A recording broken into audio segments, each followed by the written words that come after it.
दर्द इतना ज्यादा है कि इस दर्द को लेकर के शायद ऊपर जाना पड़ेगा। इसलिए कह रहा हूं कि हुजूर आते आते बहुत देर कर दी। जितने गरीब थे, मुफलिस थे, हमारा संविधान जो कहता है कि मानव सभ्यता के विकास के ऐतिहासिक दौर में जो अपने हकों से वंचित थे, अगर हम हिंदुस्तान की शरीर है तो मेरी धड़कन है, और इस धड़कन को अलग कर दिया जाए तो हम मर जाएंगे। उसी तरीके से अगर माइनॉरिटी को अलग कर दिया जाए तो ये देश नहीं बचेगा। देश का कॉन्स्टिट्यूशन भी खतरे में है, देश भी खतरे में है, देश की सॉवरेनिटी भी खतरे में है। लड़ तो रहा हूं 31 बार से, जेल काट रहा हूं। हमको तो सामंतों ने कहा कि कहीं से आए हो, कहीं कह दिया बस जाओ, हम तो बस गए। और ये न्यू एजुकेशन पॉलिसी हमको ले जा रही है जहां मानव सभ्यता के विकास के ऐतिहासिक दौर में जहां से हम चले थे वहीं हमको ले जा रही है।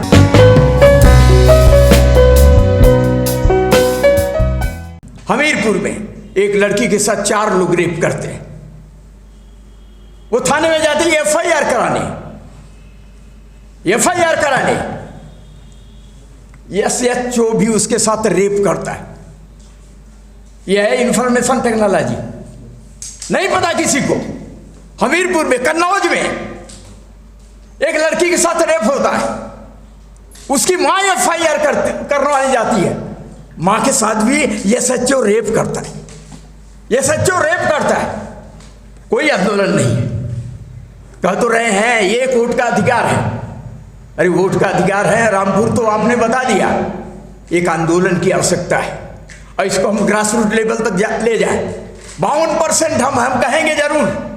52 EWS को 10% बाउंड्री लाइन कि इसके ऊपर हम नहीं जा सकते। वही सुप्रीम कोर्ट कहता है कि इस 50% के ऊपर नहीं जा सकते। 10% EWS को रिजर्वेशन देता है, जो इकोनॉमिक रूप से वीकर सेक्शन है, उस वीकर सेक्शन को रिजर्वेशन देता है। मेरा सवाल यह है कि वो बचा हुआ 40% किसके लिए? बचा हुआ 40% किसके लिए? इस पर चर्चा नहीं होगी। बचे हुए 40% पर कौन चर्चा करेगा?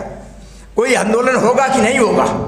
जो समाज के अगुआ है बैकवर्ड्स, जिस मुलायम सिंह के चले गए, मुलायम सिंह यादव, त्रिस्तरीय आरक्षण उत्तर प्रदेश के अंदर था। जो पिछड़ों के अगुआ थे, अखिलेश यादव की सरकार बनी, सामंतों ने आंदोलन चलाया त्रिस्तरीय आरक्षण के लिए खिलाफ। हम लड़ रहे थे कि हमारा त्रिस्तरीय आरक्षण हमको मिलना चाहिए, वो बरकरार रहना चाहिए। लेकिन सामंतों ने चलाया। शायद मुलायम सिंह रहे होंगे उस समय, जवान रहे होंगे। ये मुलायम सिंह अभी भी जवान है, उस समय भी जवान हो चुके होंगे। और उस त्रिस्तरीय आरक्षण के खिलाफ जब सवर्णों ने, सामंतों ने आंदोलन चलाया, अरे हमको था कि अगर बैकवर्ड्स, ओबीसी, एससी, एसटी अगर वो मेरिट में आता है तो मेरिट में चला जाएगा, वो जगह खाली रहेगी, उस पर ओबीसी, एससी एसटी का नौजवान जाएगा। और उन्हीं सामंतों के आंदोलन चलाने पर अखिलेश यादव ने त्रिस्तरीय आरक्षण को खत्म कर दिया। हम चुप बैठे रहे। 69,000 शिक्षकों की नियुक्ति होती है, त्रिस्तरीय आरक्षण खत्म। वहां सवर्णों को यूपीएससी पास किए बिना इसी सेक्रेटेरिएट के अंदर, सेंट्रल सेक्रेटेरिएट के अंदर 40 लोगों की भर्ती की जाती है। विदाउट यूपीएससी कंपटीशन कंपीट किए 40 लोगों की होती है। 3.5% के लोग। बात को समझने की कोशिश करिएगा, कहना बहुत जरूरी नहीं। 3.5%, 39 एक माइनॉरिटी का। अभी 10 और सेंट्रल सेक्रेटेरिएट में, ज्वाइंट सेक्रेटरी 3.5% वाले। आरक्षण है नहीं, आरक्षण खत्म होगा। अगर मेरे पास हक रहा होता, हक की जानकारी मेरे पास होती, इंफॉर्मेशन टेक्नोलॉजी कह रहे हैं सबके हाथ में मोबाइल है, सबके हाथ में मोबाइल है। कहां है मोबाइल भाई? वो चूहे और मेढक खाने वाले, पानी के सांप को खाने वाले आज भी इस समाज में है, आज भी इस समाज के हैं। डॉक्टर साहब सर्वे करो आप, गांव में जाने वाले, उनके हक की बात कौन करेगा? फिर ग्रासरूट लेवल तक ले जाना इसको, नहीं हम नारा लगाते रहेंगे धन और धरती बटके रहेगी। मैं कहा 19 से 25 से लगा रहा हूं, 19 से 25 से। ये डर है, वो डॉक्टर हो, वो प्रोफेसर हो, वो पॉलिटिकल आदमी है, वो डर है। और जब तक डर को आप अपने दिल और दिमाग से नहीं निकालेंगे, तब तक ये हमारे लोगों के साथ केवल इस हाल के अंदर हम चाहे जितना भी भाषण दे ले, हम भी जाएंगे वही। तो UAPA, unlawful activities prevention act इंतजार कर रहा है मेरा, सेडिशन इंतजार कर रहा है, लव जिहाद इंतजार कर रहा है। सरफुद्दीन की हत्या इसलिए हो जाती है कि वो मुस्लिम लड़की की, अरे हिंदू लड़की से शादी कर लेता है। इसके खिलाफ तो हम गांव के अंदर नहीं जा सके।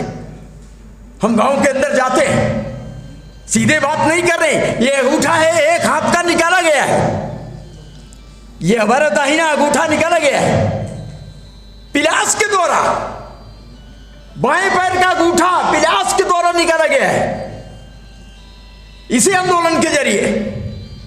मैं तो जिस अघोषित इमरजेंसी की बात की जा रही, जब 16.5 साल का विद्यार्थी था, इंटर फर्स्ट ईयर का विद्यार्थी था, 20 महीने मेंटेनेंस ऑफ इंटरनल सिक्योरिटी के अंदर जेल रह गया, 16.5 साल की उम्र में अंगूठा निकाला गया। लड़ तो रहा हूं 31 बार से, जेल काट रहा हूं,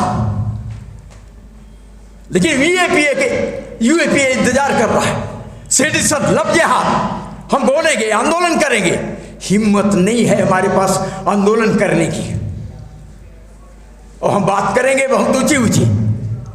इसलिए मित्रों, मैं लंबा भाषण देने की स्थिति नहीं हूं। प्राइवेट सारे ये public sector, 90 lakh public sector के कारखाने, नवरत्न कंपनियां प्राइवेट सेक्टर में, हम रिजर्वेशन की मांग कहां से करेंगे? प्राइवेट सेक्टर में रिजर्वेशन देगा हमको रिजर्वेशन देगा प्राइवेट, गवर्नमेंट सेक्टर, वो भी प्राइवेट सेक्टर में। जब सब प्राइवेट सेक्टर में चला जाएगा, हम कहां से ले लें? इसके लिए आंदोलन की जरूरत है, इसके लिए आंदोलन की जरूरत है। ईडब्ल्यूसीएस, सब समाज में जो कुछ होना है, वो बुलडोजर जो चल रहा है, कहां चल रहा है, किसके ऊपर चल रहा है?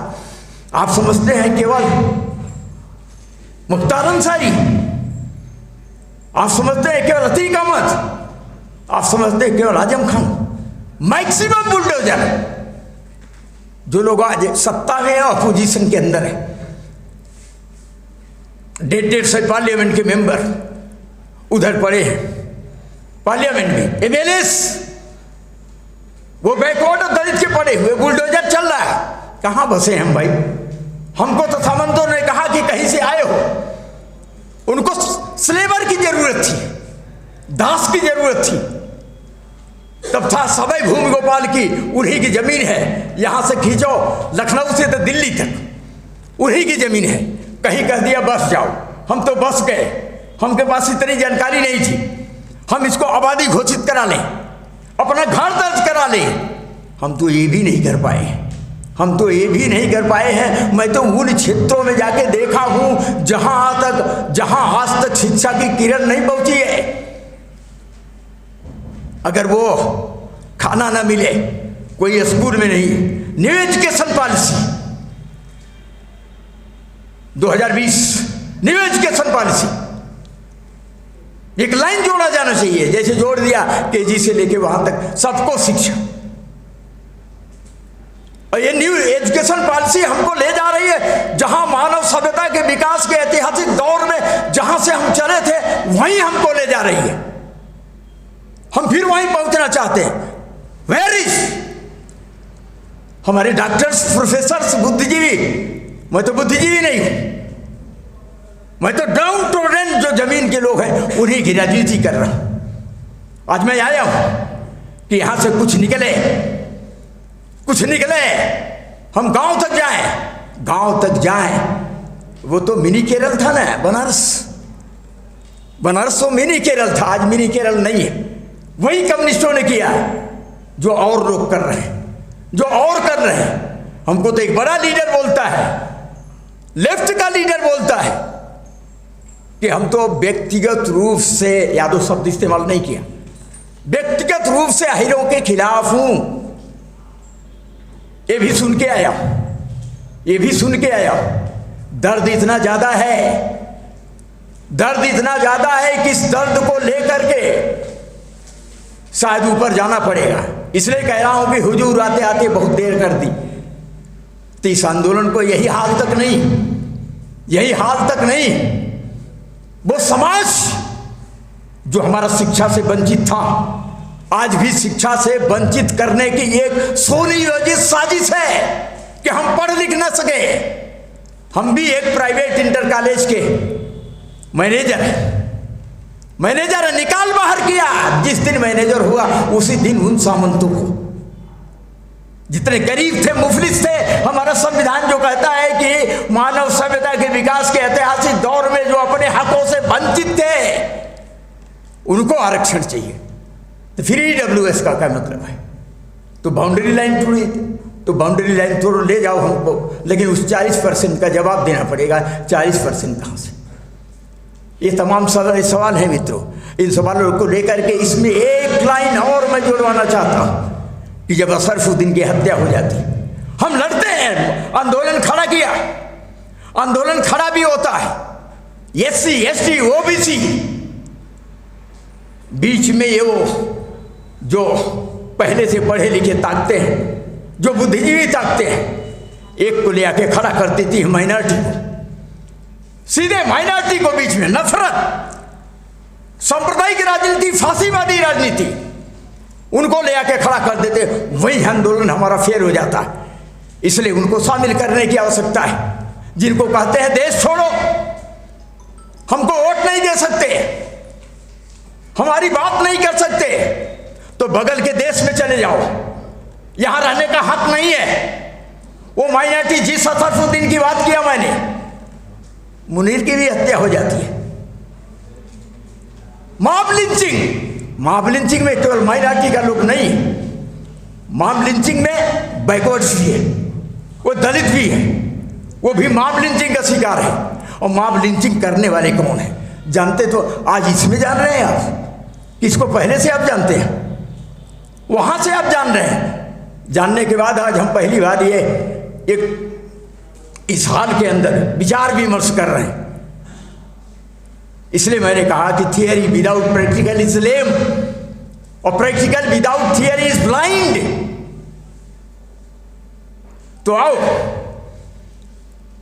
लंबा भाषण नहीं देंगे, लंबा भाषण देना भी नहीं है। तो माइनॉरिटी, मार्टिन लूथर किंग, ये माइनॉरिटी है जितनी अपनी ईमानदारी, अपनी रचनात्मक सोच से दुनिया को बेहतर बनाया। इस देश की विरासत भी साझी है, इस देश की शहादत भी साझी है। इस विरासत और शहादत को ऊंचाइयों तक ले जाने में उसका बहुत बड़ा योगदान रहा है माइनॉरिटी का। अगर हम हिंदुस्तान की शरीर है तो मेरी धड़कन है, और इस धड़कन को अलग कर दिया जाए तो हम मर जाएंगे। उसी तरीके से अगर माइनॉरिटी को अलग कर दिया जाए तो ये देश नहीं बचेगा, ये देश नहीं बचेगा। तो देश का भी सवाल है, संविधान का सवाल है। संविधान भी तो कोई उसका क्लास कैरेक्टर, उसका class character, constitution class character. अब वो हमारे साथी एक है ना, उसका वो बहुजन समाज पार्टी के डॉक्टर भीमराव अंबेडकर, 2 सितंबर 1953, भाई डेट बता रहा हूं, राज्यसभा की प्रोसीडिंग रजिस्टर में लिखा हुआ है 2 सितंबर 1953 को डॉक्टर भीमराव अंबेडकर ने यह बात कही थी कि अगर इस देश के अंदर, उसका क्लास कैरेक्टर 2-3 सालों में उन्होंने समझ लिया था। कौन था उसको बनाने वालों में?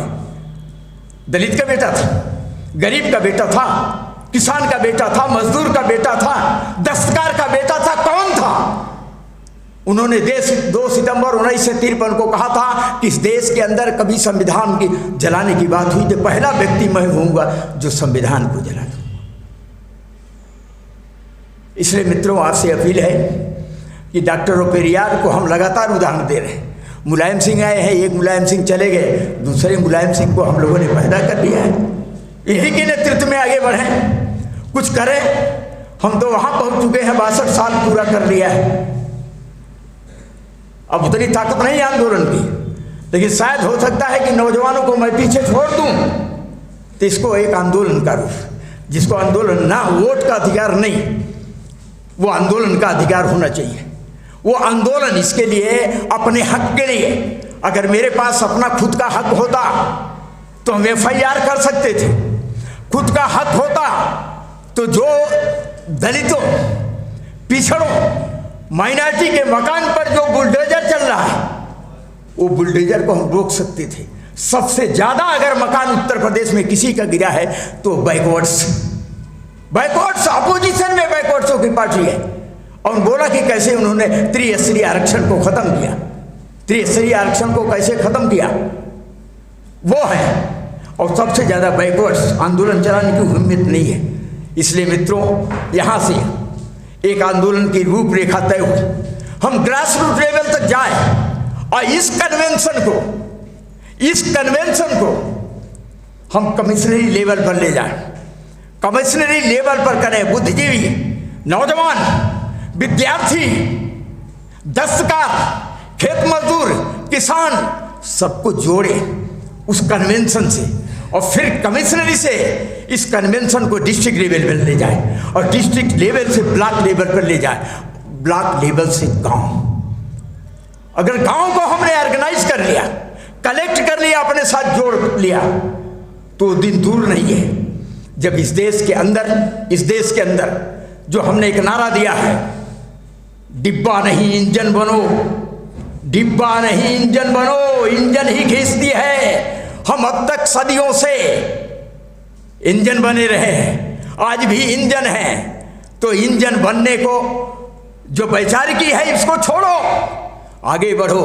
हम इंजन बने, खजाने की चाबी जिन लोगों के हाथों में, मेरी तकदीर, मेरा भविष्य, मेरा हक, मेरा आंदोलन सब कैद है।